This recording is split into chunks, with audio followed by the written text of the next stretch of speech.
Os irmãos estavam na porta olhando. O que foi que aconteceu? Eu disse: está cheio de fumaça. Uma irmã entrou orando em línguas e disse: o diabo foi embora, o Senhor te fortaleceu.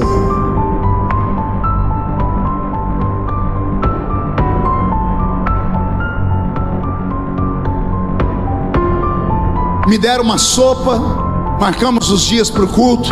O primeiro culto foi numa Assembleia de Deus em Macolus, ficava a 100 metros dali, dava para ir a pé. O país estava todo destruído com guerras, muitas pessoas mutiladas no meio da rua. Eu fui andando do apartamento dela de baixo até chegar na igreja. Se não caiu no meio da rua umas 50 pessoas endemoniadas, não caiu ninguém. Eu não falava nada, eu passava perto das pessoas, elas caíam estribuchando no chão. Eu comecei a perceber que existe de fato armas espirituais, existe de fato profundezas espirituais que nós não conhecemos.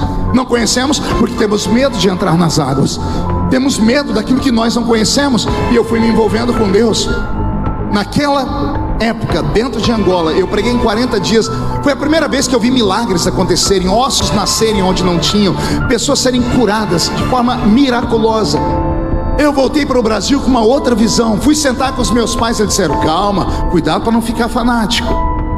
Comecei a fazer as minhas orações por onde eu ia. Senhor, manda anjos ali, anjos aqui. Eu fui chamado pelos pastores mais conhecidos desse Brasil. Me lembro como se fosse hoje em São Paulo, num shopping. Marcaram comigo uma reunião numa sala fechada e disseram: olha, você tem que parar de ficar pedindo anjo na sua oração.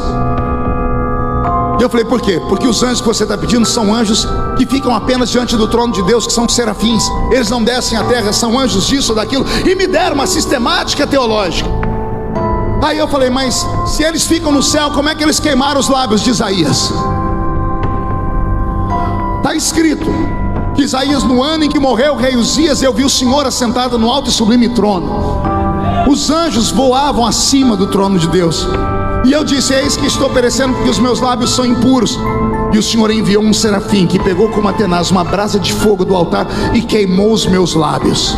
Eu falei para eles: Isaías foi levado ao céu ou os anjos desceram onde ele estava? Aí engasgaram, não souberam falar. Não, o negócio é o seguinte: você para de falar isso, senão nós vamos começar a dizer nas revistas, nos jornais, que você é um herético.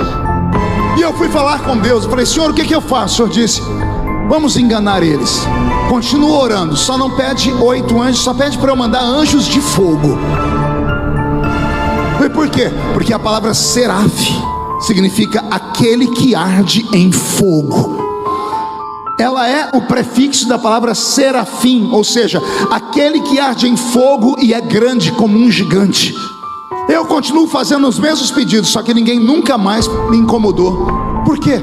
Porque são pessoas que acham que conhecem, mas não conhecem.